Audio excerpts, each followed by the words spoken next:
Welcome everybody to the DC New 52 review. I want to thank you for tuning into this episode. I am your host, Paulie DC, and let's get into another one of these things. Today will be part 2 of my Rise of the Third Army crossover known as The Takeover. It was written and illustrated by a huge cast of talent and took place between 2012 and 13. In my first Rise of the Third Army video, I covered the beginning of the event involving the Green Lantern Annual Number 1 Prelude setup, then moved into a few Zero issues and the number 13s from the quartet of titles that made up the crossover. Within those pages, a new Green Lantern was born in Simon Baz due to Hal Jordan and Sinestro's current predicament. Guy Gardner and John Stewart have been separated on different missions thanks to the rapidly going downhill Guardians of the Universe. Kyle Rayner is searching for the ultimate ability to control all 7 colors in the emotional electromagnetic spectrum alongside Star Sapphire Carol Ferris. And finally, the Red Lanterns have found the first weakness in the Third Army. Green Lantern number 14 starts things off here with the Guardians of the U having brought the mysterious First Lantern to a secret part of Green Lantern Planet headquarters, Oa, and they're reviewing the progress made on eliminating the 4 human lanterns before chatting with the captured First Lantern, who says the little blue guy's having a new plan to extinguish free will is beyond insanity, but they say he's one to talk, being a reality warping psychopath, and soon he won't be needed anymore. Moving on to fresh Green Lantern Corps member Simon, he's still mid-face-off with the Justice League, who already know his ID, and recent plight getting entangled with a terrorist bombing plot, but because Mr. Baz is also a very sensible man, he has zero interest in fighting them, however hilariously says he might be able to take on Batman. I'm sure Hal would be laughing his ass off at that due to the relationship he has with the Dark Knight, except it's actually the Flash here who may have dropped the funniest line in this crossover, saying he hopes Guy Gardner bit the bullet and Simon got his ring. I did not know Barry had it in him. Simon, meanwhile, is so keen on proving his innocence, he suggests Wonder Woman's lasso of truth be used on him, but Batman just easily words a manipulation to get Bazzy to remove the ring, clearly not wanting this man wearing it. Only problem is, before it leaves Simon's finger, a booby trap construct of Sinestro pops out, scaring the crap out of everyone, thus bringing in an action sequence. Of course, it would have been a disservice to the readers if Simon didn't get to test his new Green Lantern abilities against a top-level candidate, and the ensuing scene does not disappoint as he creates a car construct and immediately shows his street racing skill, actually being able to pull a fast one on Superman and the Flash, but because he hasn't figured out the whole flying thing yet, the final chase scene from Too Fast, Too Furious is used, with dozens of decoy cars being sent out to fool the Justice League while Simon gets away. Cool idea, I guess, but Flash could have checked 100 fake cars in seconds with his new 52 powers, not to mention a quick X-ray vision from Supes would have revealed their target instantly. Anywho, Simon goes on to a meeting he set up with his sister Sita, allowing her to mention she doesn't blame him for her husband Nazir's coma that took place during a street race gone bad with the two. Then she says because of her Secretary of State work, she got an address of who owned the van that her brother jacked with a bomb in it during issue 0. A guy called Edward Whale. And to remind us the Third Army is still on the loose, they are seen still on Earth with not one superhero or anyone of that nature noticing them. Finishing up with Blackhand and the Templar Guardians, two of them get named here as well in Zala and Polko, but anyway, they're all still locked up in the Chamber of Shadows where the first Lantern was imprisoned, then released in Green Lantern Annual number 1, so BH uses his Dead Rising powers to bring back deceased Guardian Regal to get some info about why his kin are doing what they're doing. Then a glimpse of the afterlife is cut to as Hal is finding out creatures of the dead even have problems with Sinestro. Red Lanterns number 14 kicks off with the RLs still battling the Third Army exactly from when number 13 ended, and as they're attempted to be torn apart, we actually see the best put up defense by Bleeze and the Reds leader Atrocitus being able to put down multiple of these new enemies, but Jack Rancor Moore isn't pulling his weight, so his boss demands he uses his constructs to kill or he's getting his head ripped off. How persuasive. I'm also aware that the Red Lantern Corps can't make constructs, however, Jack can do them for some reason. Nepotism because he's human, maybe. The Reds have proved quite useful here, though, as well, in the grand scheme, due to finding out the Third Army have a weakness, aka eyeball removal, so they'll be passing that along soon, but not before Atrocity traumatizes Jack a bit by splattering some eyes that they removed from their foes in his hand, right in front of Jack's face. Wow.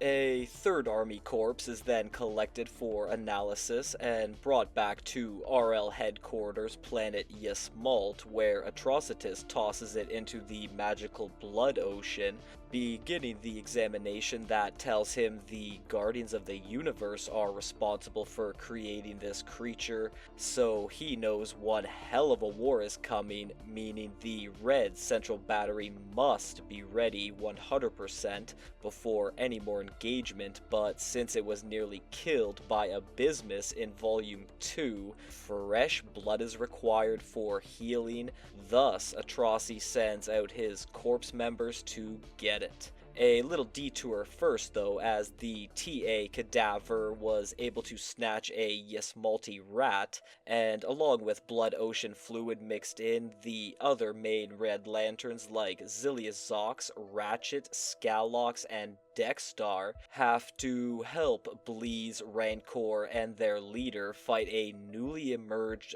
giant arachnid rat monster that is defeated rather briskly by Atrocitus. At least we got a cool, nightmarish art piece displaying that brief enemy. Moving on, the Reds have to split up due to multiple missions needing to be handled, such as Ratchet guarding the Crimson Central Battery. Jack is told to return to Earth to seek revenge on the one that made his rage convert him into a Red, which Bleeze says she'll accompany him with. Dexstar wants to come too, since he still has a bone to pick with Midnighter after that hero punched him in the face in Red Lanterns number 10. And finally, Atrocitus says he's gonna amass a synthetic army because the Third Army cannot convert non-organic matter. Speaking of Dexstar again, while Rancor and Bleeze zip to Earth and find his English village, they have a bit of a mundane chat about vengeful rage, but for the first time, the Red Lantern's resident cat is actually called a familiar opposed to just being a very nasty feline, which I always thought was kinda too wacky. Ending on Atrocitus, he's made a homecoming as well, returning to birth planet Ryut in Space Sector 666, because buried underneath its barren soil is the remains of thousands of Manhunter robots. the same ones that the Guardians of the Universe created, only for them to go rogue and murder millions across the universe, inciting wars everywhere just like here. Problem is, these fallen robots seem to return functional again and start the massacre of Sector 666 all over again in what looks to be a highly realistic hallucination to Atrocitus. Green Lantern Corps number 14 immediately continues from number 13, with Guy Gardner freaking out at the fact that the Third Army just killed his corps mate Vandor, so he and the couple of other GLs present give it everything they've got to defend themselves to no avail due to the TA being stronger than their constructs.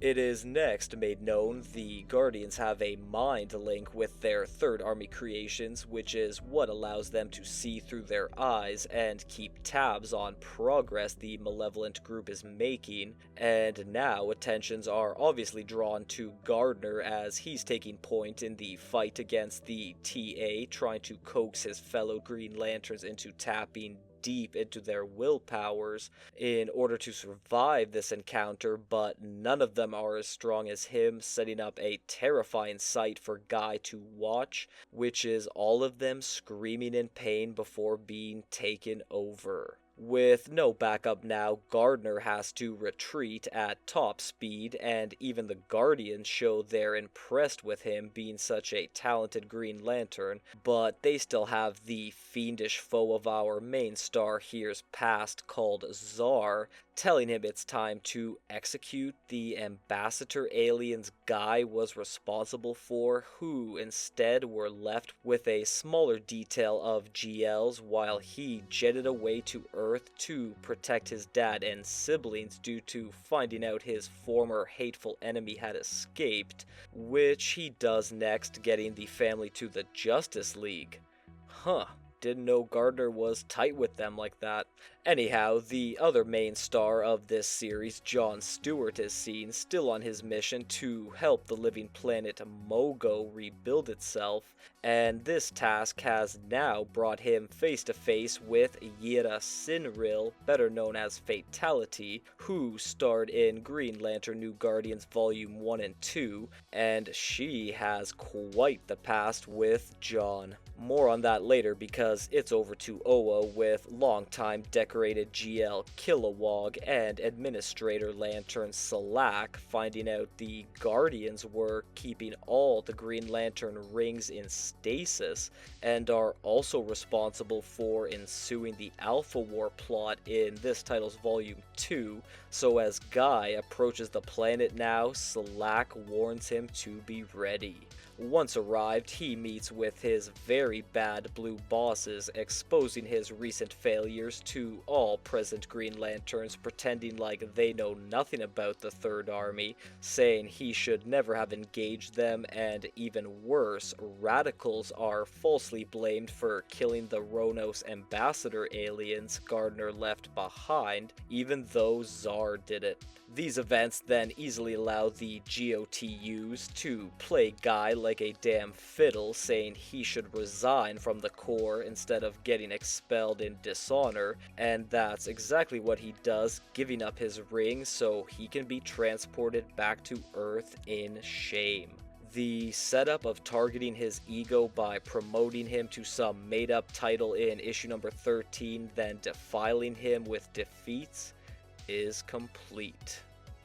Green Lantern New Guardians number 14 jumps right back into Green Lantern Kyle Rayner's mission to harness all 7 colors of emotion. He's already got Red Rage, Blue Hope, and Green Willpower, but now it is time to go for Purple Compassion, as he's being trained by top Indigo Tribe member Iraq, also known by Indigo 1. And after Rayner completes some teleports, which is one of many unique Indigo abilities, the two chat about why he wants to save Guardian of the U member Ganthit since they were close friends in the past, and also how Carol Ferris is clearly using him to help save her lover Hal Jordan. And I found it interesting how Indy 1 acts so nonchalant about knowing who Hal is, plus his reputation. It's not like you weren't negotiating with him quite recently in Green Lantern Volume 2 over friggin' Sinestro's freedom after becoming an Indigo against his will. If only Raynor knew that before Indigo 1 tells him to not trust the Star Sapphires. Clearly a hint though, because the Violet Lantern Corps leaders, known by Zamorons, the same name of their homeworld, and Star Sapphire HQ, have already been conspiring with the antagonistic Guardians, which none of their group knows about, but Carol has an inkling that something is wrong after arriving to see her Violet Lantern Queen, who she kinda vexes by questioning her, leading into it being shown how simple Miss Ferris can be stripped of her Star Sapphire ring by her boss. She's let go of though, and told to continue her mission because those sneaky Guardians haven't been able to track Kyle lately, but they can track Carol thanks to the Zamorons, and she'll find him for them. Where he's at currently is Yellow Lantern and past ally of his in this title are Kilo's planet of Vorn, and once on the surface, other denizens that look just like Arky tell Kyle death awaits him in the jungle. What a lovely welcome. Actually, just our Kilo is among the wilderness, alone, and he's clearly been holding some serious resentment toward his former Yellow Lantern Corps leader Sinestro, who shut down his Fear Corps in Green Lantern Volume 1 with Hal, forcing our Kilo to get a new yellow ring from the Weaponer of Q-Ward in this series, issue number 8. However, it kinda sucks and doesn't work properly, which is a problem when multicolored constructs of Sinestro jump him. Arkilo quickly deduces that this is Kyle doing it to him and lashes out violently, trying to strike, even accomplishing powerful constructs with his ring, proving the fear he was holding regarding Sinestro was hindering its abilities, but he ain't about to thank his sort of buddy Green Lantern, instead just wanting to still kick his ass. Well, this entire situation actually winds up becoming a quid pro quo, considering Arky got his mojo back, and now he pushes Kyle to the brink of his truest fears, enabling him to unlock the yellow light of fear. The duo continue to scrap a bit though until Carol hits the scene to break them up and get Kyle back on track, saying it is time to find Orange Lantern Corps leader Larfleeze so he can learn how to gain the Avarice light power. But he's got a question first. Why did Carol choose Hal over and over again even though he's a churk, while she's an established, attractive woman in many ways? Let's just remember that line of inquiry for later, because to end, Arkilo seems to have low belief that Kyle can control all colors and knows of others to try only to fail. However, he still joins him and Carol, exclaiming when he finds Sinestro with them, he'll kill him. Sure you will. Green Lantern number 15 opens on a member straight out of a Fangoria magazine named Gorish, heading to his home world due to panicked word of the Third Army spreading far and wide among the GLC, but it's disturbingly and overwhelmingly found out that Gorish is too late to save his planet, finding only a few million TA members there.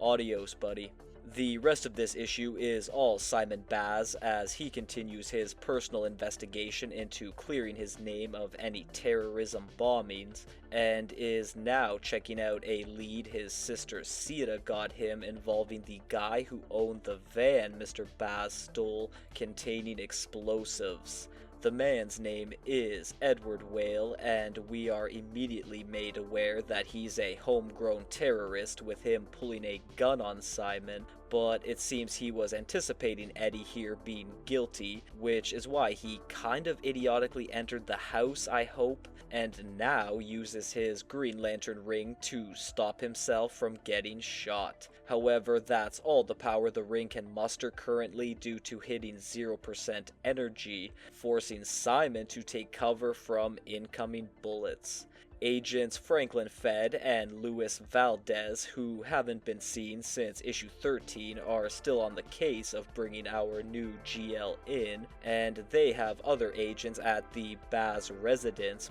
but thankfully Mr. Fed acted on the intel regarding Edward as well because he arrives just in time to save Simon's ass. Except the entire scene is bombarded next by a group of Third Army members.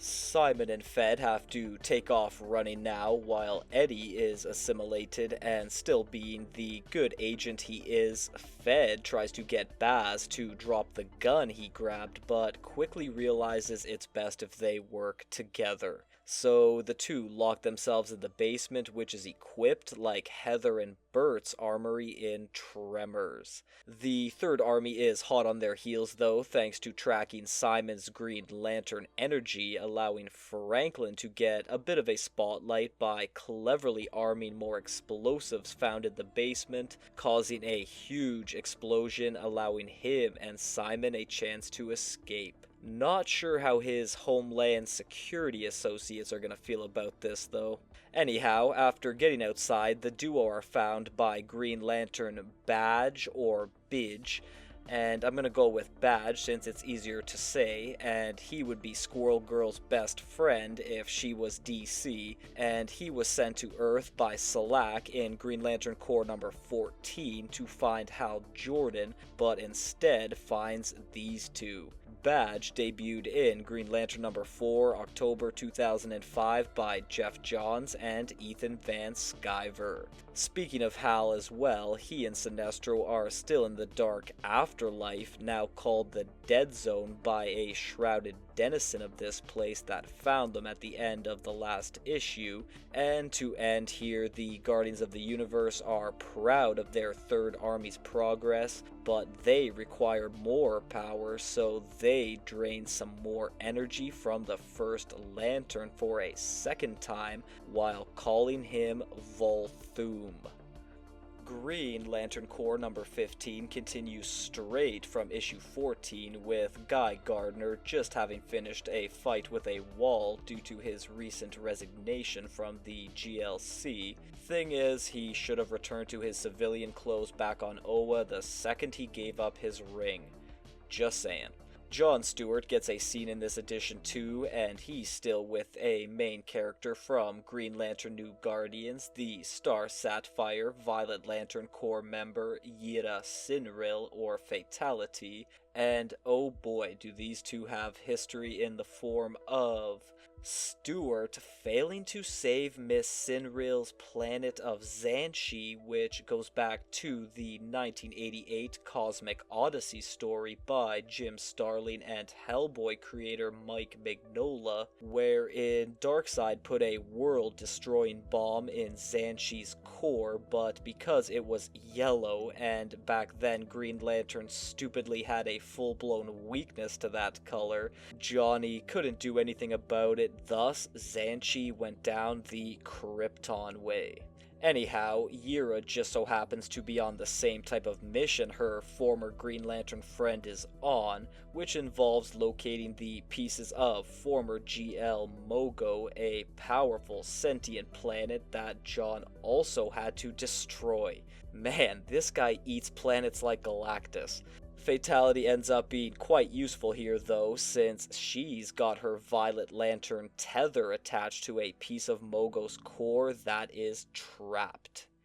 Jumping over to Oa, the Guardians of the Universe are in their citadel, still keeping a close eye on their Third Army, but it seems Green Lantern Salak is currently spying on them, confirming to him the TA was created for complete widespread cleansing of all living creatures. Salak's covert skills aren't too great though, as the Guardians catch him in the act and immediately apprehend him, taking his ring away, then telling him their plans are to eliminate free will itself before giving Salaki a space version of a buried alive treatment, locking him deep below a section of Oa. Back to Guy, he's specifically in Baltimore, Maryland, where he checks up on his brother Gerard, who's now a detective, but doesn't tell him about not being a GL anymore, and it's also made clear he never reconciled with his dad since he became a superhero in issue number 0.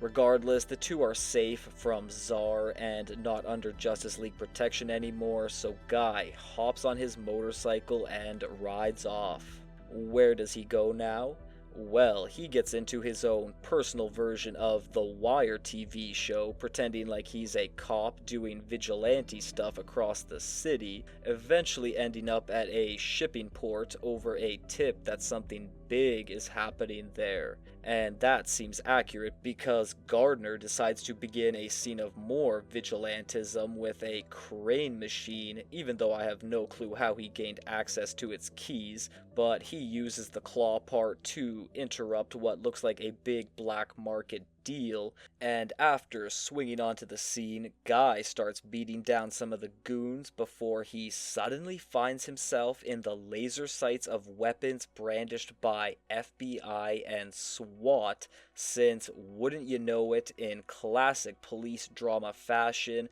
this is actually a deep undercover sting being conducted by multiple law enforcement agencies, and to throw further salt in the wound, Guy's little sister Gloria, who's also a rising cop, is a part of this operation, going on to be the one to arrest her older brother, while a former nemesis of his, Lieutenant Travanti, scorns him. Father Gardner is never gonna let this shit go. Alright.